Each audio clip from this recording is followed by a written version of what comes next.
안녕하세요, 여러분. 굿모닝 행정학 진행하는 여러분의 영디 최영입니다. 자, 우리 어저께 화요일 수업 좀 길었죠? 네, 그 길었던 수업에 대한 복습을 세 번에 나누어서 좀 진행을 하려고 합니다. 이게 확실히 4시간씩 두 번 하는 수업보다는 조금 짧게 진행을 하다 보니까 제가 4시간씩 두 번 하는 분량만큼은 못 나갔고요. 그럼 우리 다 죽었을 것 같아요. 그죠? 자, 그래서 오늘, 내일, 모레 이렇게 3일 동안 나누어서 우리 했었던 수업에 대한 분량들을 하나하나 정리를 할 건데요.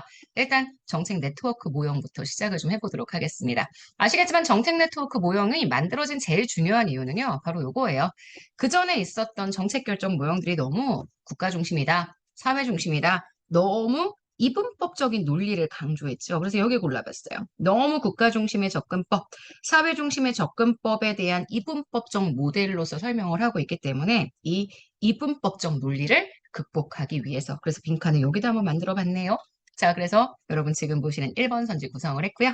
자, 2번 선지 들어가 볼게요. 2번 선지는 지금 보시는 여러 가지 정책 네트워크 모형의 일단 일반적인 설명들, 물론 여러 개의 모형들이 다 똑같은 특징을 가지고 있는 건 아닙니다만 기본적으로 정책 문제별로 형성이 되죠. 기본적으로. 그리고 정책 과정의 동태성을 설명하죠. 그 다음 참여자와 비참여자를 구분하는 경계가 있죠. 그래서 이번 선지를 요걸로 구성을 했습니다. 정책 네트워크에는 참여자와 비참여자를 구분하는 경계가 있다. 그래서 그 경계를 설정해서 연구를 진행하죠.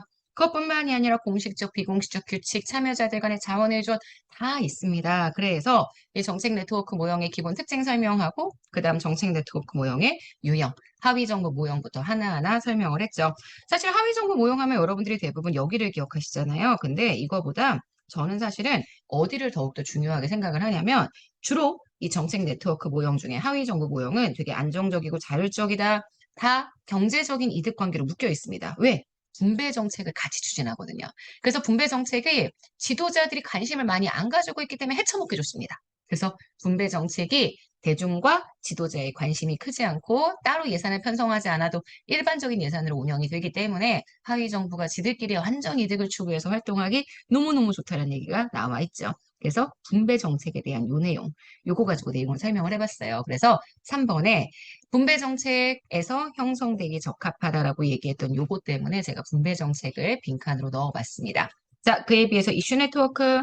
이슈 네트워크는 정말 이슈에 따라 모여지죠. 일시적으로 잠깐 모였다가 막 끌어올랐다가 갑자기 또 해체가 되는 그런 형태. 그래서 개방성과 그 다음 유동성과 제로섬 게임이라는 특징이 나타나게 된다. 그래서 유동성에 한번 포인트를 맞춰봤습니다. 특정한 쟁점이 대기가 될 때 만들어지는 네트워크여서요. 개방적이고 유동적인 네트워크이다. 여기다 빈칸 쳐봤고요. 느슨하고 일시적입니다. 그래서 유동적인 참여자들이 특징이 된다라는 내용 가지고요. 우리 4번 선지를 구성을 해봤습니다. 정책 공동체는 로즈라는 영국학자를 중심으로 만들어진 모형. 누가 참여하냐면 전문가, 학자, 정책 결정을 추구하는 행정관료, 이들이 참여를 하죠. 다원주의 한계를 좀 극복하고요. 정부의 적극적 역할을 강조합니다. 상대적으로 폐쇄적, 안정적이에요. 누구보다. 이슈 네트워크보다. 하위 정부랑 비교하느냐, 이슈 네트워크랑 비교하느냐에 따라 내게 내용이 다른데 순서가 하위 정부, 그다음 이슈 네트워크, 정책 공동체 이런 순서이기 때문에 항상 이슈 네트워크와 비교하는 게 일반적이라는 걸 좀 알고 계셔야 될 것 같아요. 그래서 이슈 네트워크랑 같이 비교했을 때 정책 공동체 내에 하위 정부보다 참여자가 많습니다. 하위 정부보다 참여자가 많습니다. 하지만 이슈 네트워크보다는 참여자의 숫자가 좀 제한적입니다. 우리가 이걸 그래서 뭐라고 이야기하냐면 폐쇄성이라고 얘기하죠. 정책 과정의 안정성, 그다음 예측 가능성이 굉장히 크다. 이슈 네트워크에 비해서 높게 나타난다고 설명을 하죠. 그래서 여러분 지금 보시는 현재 3번 요거 가지고 내용들을 정리를 했습니다. 이 선지를 제가 지금 옆에 5번 선지로 정리를 했던 걸 확인하실 수 있을 거예요. 오케이? 자, 그러면 그 다음 내용으로 한번 들어가 보도록 하겠습니다. 정책 네트워크는 다 끝났어요. 그래서 정책 네트워크 다 정리했으니까 이번에는 의제 설정으로 설명을 했죠. 의제 설정은 아시겠지만 국가가 정책 담당자가 공식적으로 다루기로 딱 픽한 정책 문제를 의제라고 이야기를 합니다. 그래서 6번 선지는 의제 자체에 대한 내용을 가지고 선지를 구성해 봤어요. 정책 의제란 정부가 공식적으로 다루기로 한 정책 문제로 정책적 해결의 필요성이 높아진 문제를 설명하죠. 그래서 이 정책 문제가 가지고 있는 성격들을 쭉 설명하면서 공공성, 인공성, 주관성, 역사성, 정치성, 상호 의존성, 동태성 이런 얘기했고 그래서 사회 문제를 잘 정의하는 과정이 너무 중요하고 이걸 잘 선택하는 과정이 중요합니다. 이 과정에서 오류가 발생할 수 있고요. 그게 바로 정책 오류인데 정책 오류가 1종, 2종, 3종이 있죠. 그중에서 1종과 2종은 주로 언제 발생하는 오류냐? 정책의 효과를 평가하는 정책 평가 단계에서 발생하는 오류입니다. 근데 그에 비해서 3종 오류는 정책 문제를 정의하는 의제 설정 단계에서 발생하는 오류입니다. 그래서 이 정책 오류에 관련된 내용을 가지고 제가 선지를 한번 구성을 해봤고요. 7번. 되게 밑에 있는 1종 오류, 2종 오류, 3종 오류 외우는 거 되게 힘들어 하시는데 2종 오류가 영희가 제일 싫어하는 오류라고 얘기를 했습니다. 실제 그리고 1종하고 2종은 의제 설정 단계에서는 많이 나타나진 않아요. 평가하는 단계에서 주로 나타나죠. 자, 8번 가볼까요? 8번은 던이 설명했었던 정책 문제 구조화의 과정과 내용에 대한 문제입니다. 그래서 정책 문제에 대한 내용들, 정책 분석에 관련된 내용들을 쭉 설명을 하고 있고요. 지금 여기는 제가 선지를 마지막까지 고민하다가 뺐던 부분입니다. 또 별표가 쳐 있어서 어디지 이런 생각하셨을 것 같은데 정책 문제를 정의하는 과정에서 명확하게 정의를 해야 3종 오류를 방지할 수 있다. 뭐 이런 내용들이 써 있는 거는 보이실 거예요. 선지는 아닙니다. 자, 그래서 지금 던이 설명했던 인지, 탐색, 정의, 구체화의 과정들 쭉 나와 있고요.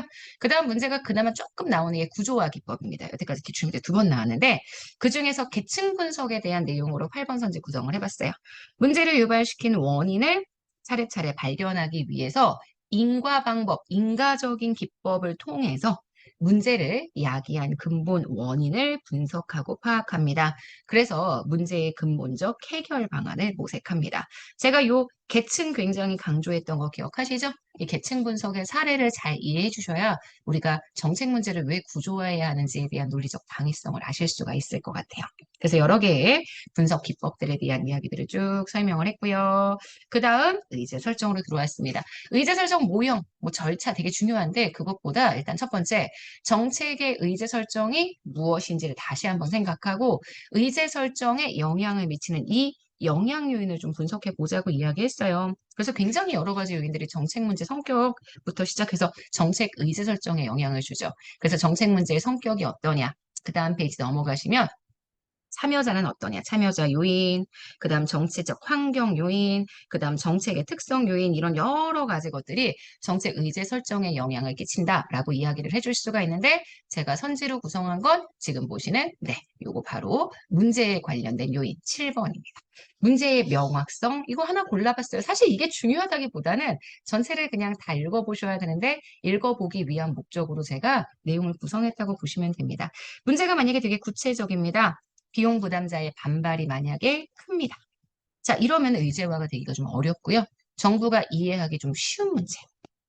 정부 입장에서도 이해하기 쉬운 문제, 이런 것들이 상대적으로 의제화가 좀 더 용이하게 됩니다. 정부 입장에서도 좀 골치 아프고 복잡하고 이해하기 어려우면 의제화가 어렵다. 그래서 문제가 좀 명쾌해야 현재 의제 실정이 쉽다라고 이야기해 줄 수 있어서 9번은 이런 얘기들을 진행을 했고요.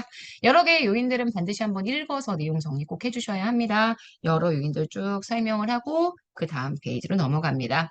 팔리시, 그죠? 지금 보시는 정책 선도자에 관련된 내용을 제가 말씀을 드렸는데 정책 선도자는 아시겠지만 정책의 주체로서 정책의 아이디어를 개발하고 정책 의제를 만들고 효과적으로 집행되도록 열정을 품고 자원을 투입하는 사람.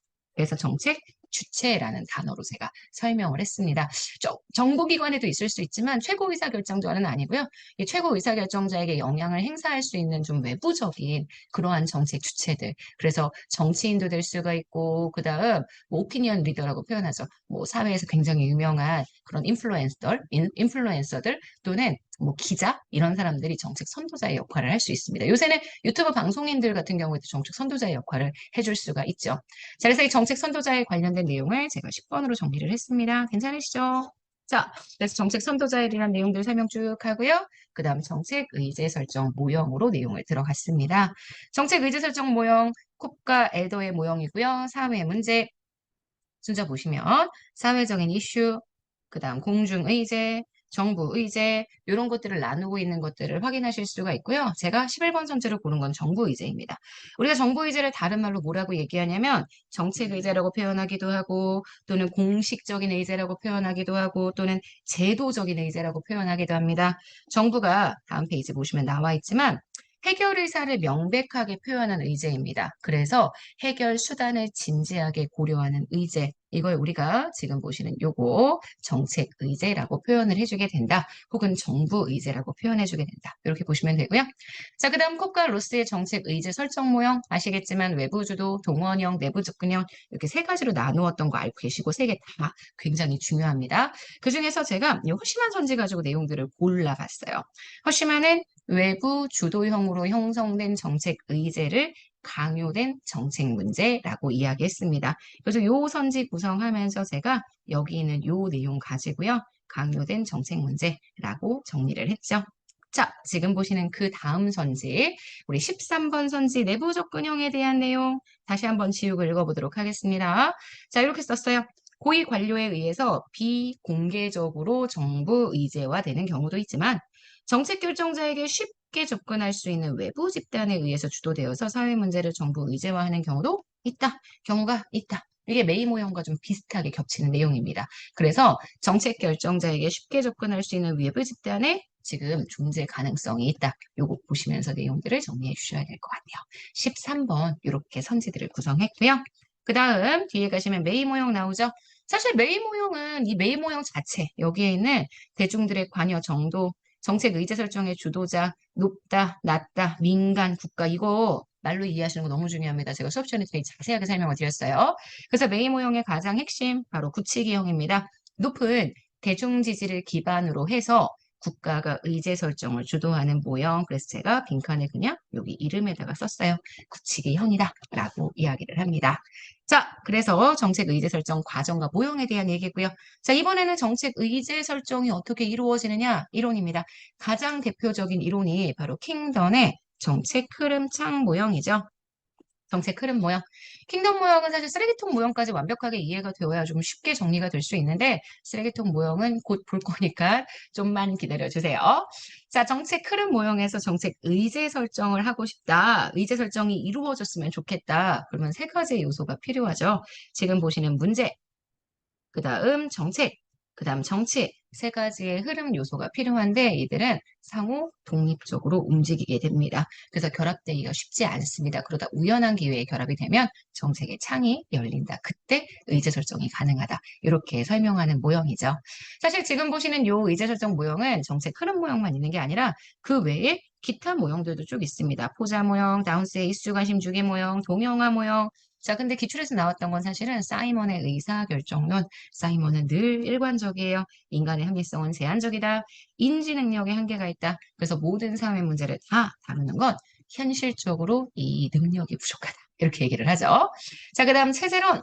게이트키퍼라는 이야기들을 씁니다. 그래서 환경으로부터 사회 문제가 투입되는 문지기, 입구의 문지기, 이들이 선호하는 문제가 정책 의제 설정이 될 수 있다. 사실 이것도 제가 설명을 하고 싶었는데, 내용 들어가고 싶었는데, 이거 패스했어요. 그래서 빈칸을 넣지는 않았지만 제가 같이 한번 읽어봤다라고 생각해 주시면 될 것 같습니다. 자, 여기까지 보시면 우리가 의제 설정, 모형과 이론까지 싹 다 이야기를 했어요. 우리 오늘은 여기까지 진행을 하도록 하겠습니다. 내일 정책 목표, 그 다음 분석에 관련된 내용들로 좀 들어가 보도록 할게요. 자, 여러분, 오늘 하루 잘 보내시고요. 그리고 여러 가지 공부하시다 너무너무 힘들고 또 더위도 너무 어렵고 힘든 조건 중에 하나인데 그럼에도 불구하고 열심히 해봅시다. 할 수 있습니다. 아시죠? 네, 오늘 하루도 여러분 거예요. 우리는 내일 목요일 아침에 만나도록 하겠습니다. 여러분, 안녕.